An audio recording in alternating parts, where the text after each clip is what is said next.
দেখুন, আপনি এবং আমি কখনোই প্রলুব্ধ হওয়া থেকে বাঁচতে পারবো না। হারাম সবসময় আমাদের সামনে আসবে, আর এটা সবসময় আমাদেরকে আহ্বান করবে। আর শাইতানু ইয়াইদুকুমুল ফাকর, শয়তান তোমাদেরকে দেউলিয়াতের প্রতিশ্রুতি দিবে। অন্য কথায়, যখন আপনি হালাল পথে চলবেন, শয়তান আপনাকে প্রতিশ্রুতি দিবে তুমি সুযোগ হারিয়ে ফেলছো, তুমি বঞ্চিত হচ্ছ, সবাই কত মজা করছে, তুমি অনেক মজা করতে পারতে, তুমি আরো অর্থ উপার্জন করতে পারতে, তুমি আরো ইন্দ্রিয় সুখ উপভোগ করতে পারতে। সেই সব সময় আপনার কাছে বিজ্ঞাপন দিতে থাকবে বিকল্প পণ্যের, বিকল্প পন্থার, নিজের কামনাকে চরিতার্থ করার। কিছু যায় আসে না যে কতটুকু কোরআন মুখস্থ করেছেন, কিছুই যায় আসে না যে কি পরিমাণ তাহাজ্জুদ আপনি পড়েছেন, এগুলো কোনোটাতেই আসে যায় না। শয়তান থামবে না। দিন শেষে আপনি তো একজন মানুষই, দিন শেষে কামনা বাসনাগুলো আপনার মাঝে থাকবে, আর শয়তান থামবে না, সে আপনার পেছনে লেগেই থাকবে। শয়তানের একটা কৌশল আল্লাহ বর্ণনা করেছেন। তার মনস্তাত্ত্বিক কৌশলটি হলো যায়্যানা লাহুমুশ শাইতানু আমালাহুম। শয়তান তাদের কাজগুলোকে তাদের কাছে আকর্ষণীয় করে দেয়। শয়তান আপনার কাছে আসবে, আপনাকে প্রলুব্ধ করবে। তখন আপনি বলবেন, হ্যাঁ এটা খারাপ, কিন্তু আমি তো অনেক ভালো কাজও করি। হ্যাঁ আমি এলোমেলো কাজ করছি, কিন্তু আমি তো নামাজও পড়ছি, আর আমি তো কাফেরও না, তো সমস্যার কিছু নেই। আর এইবার করেই আমি থেমে যাব, এমন না যে আমি এটা করতেই থাকবো, শুধু একবারই করব। এভাবে নিজেকে সব ধরনের যুক্তি দিতে থাকেন, নিজে নিজে এটাকে বৈধতা দিতে থাকেন।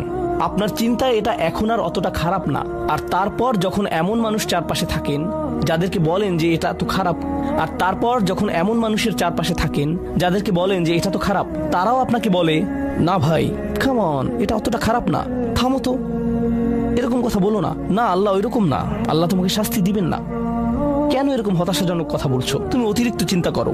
আপনি তা শুনেন, আর এটা আপনাকে প্রভাবিত করতে শুরু করে।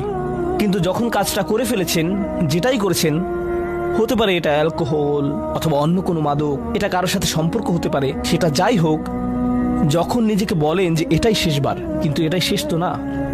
কারণ যখনই কাজটা ঘটে যায় আর কয়েকদিনের মধ্যে অনুশোচনাও কেটে যায়, তখন মোবাইলে আরেকটা মেসেজ চলে আসে, তারপর আরেকটা দাওয়াত আসে, তারপর আপনি বলেন না এটাই শেষবার, আবারও সেই চক্রে আটকে যান, আর আবারও সেটা করেন, আর তা করতেই থাকেন। শয়তান ঠিক এটাই চেয়েছিল।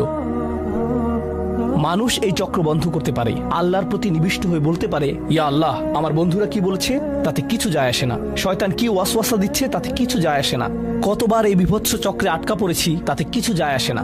আমি ফিরে আসলাম, আমি ফিরে আসলাম, আমি ফিরে আসলাম 2 দিন অনুতপ্ত থেকে আবারও পাপে লিপ্ত হওয়া থেকে। আমি ফিরে আসলাম আপনার কাছে ক্ষমা চাওয়ার পর আবারও পাপ করা থেকে। ওয়ালাম ইউসিরু আলা মা ফাআলু ওয়া হুম ইয়ালামুন। তারা পাপ কাজগুলো বারবার করে না, আর তারা জানে যে তারা কি করছে।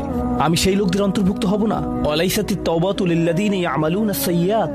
তওবা, অনুশোচনা তাদের জন্য কাজ করে না যারা পাপ করতেই থাকে। এমনকি তওবা করার পরেও এটা সেই মানুষদের জন্য না যারা এই চক্রে আটকে যায়, এটা তাদের জন্য যারা বলে, ইয়া আল্লাহ, আমি জাহান্নামে যেতে চাই না, আমি জাহান্নামের যোগ্য অনেক কাজ করেছি, কিন্তু এখন আমি থেমে যাচ্ছি।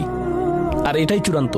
তারা হলেন আল্লাহর কাছে বিশেষ মানুষ, কারণ আল্লাহ জানেন এটা কতটা প্রলুব্ধকারী ছিল, আল্লাহ জানেন সেই আসক্তি কতটা শক্তিশালী ছিল, আল্লাহ জানেন পাপের কত গভীরে আপনি ছিলেন, আল্লাহ জানেন আপনার উপর শয়তানের সেই দীর্ঘ নিয়ন্ত্রণের কথা, আর আপনি সেই নিয়ন্ত্রণ ভঙ্গ করতে এবং আল্লাহর কাছে ফিরে আসতে সক্ষম হয়েছেন। আল্লাহর পথে আপনার এই যাত্রা অন্য মানুষের তুলনায় অনেক কঠিন। আপনার সামনের প্রলোভনগুলো অনেক শক্তিশালী, আপনার প্রতি অভিকর্ষের টানটি অনেক বেশি শক্তিশালী, আর এর সাথে লড়াই করে যেহেতু আল্লাহর কাছে এসেছেন, তাই আপনি বিশেষ মর্যাদা সম্পন্ন। এটা মনে করবেন না যে আমি তাহাজ্জুদ পড়ি না তাই আমি অতটা ভালো না, অথবা আমি আরবি জানি না, বা আমি এখনো সম্পূর্ণ কোরআন পাঠ করিনি, আর আমি তাজবিদের নিয়মগুলো জানি না। না না না না না, আপনার বিশেষত্ব এজন্য না যে আপনি 17 বার হজ করেছেন। আপনার জ্ঞান এবং ইবাদতের জন্য আপনি আল্লাহর কাছে বিশেষ না, আপনি আল্লাহর কাছে বিশেষ মর্যাদা সম্পন্ন, কারণ আপনি পাপ থেকে বেরিয়ে এসেছেন, আর আপনি শুধু তার ভয়েই ভীত। এটাই আপনাকে আল্লাহর কাছে বিশেষ মর্যাদা সম্পন্ন করে। তাই আপনিও ইবাদুর রহমান।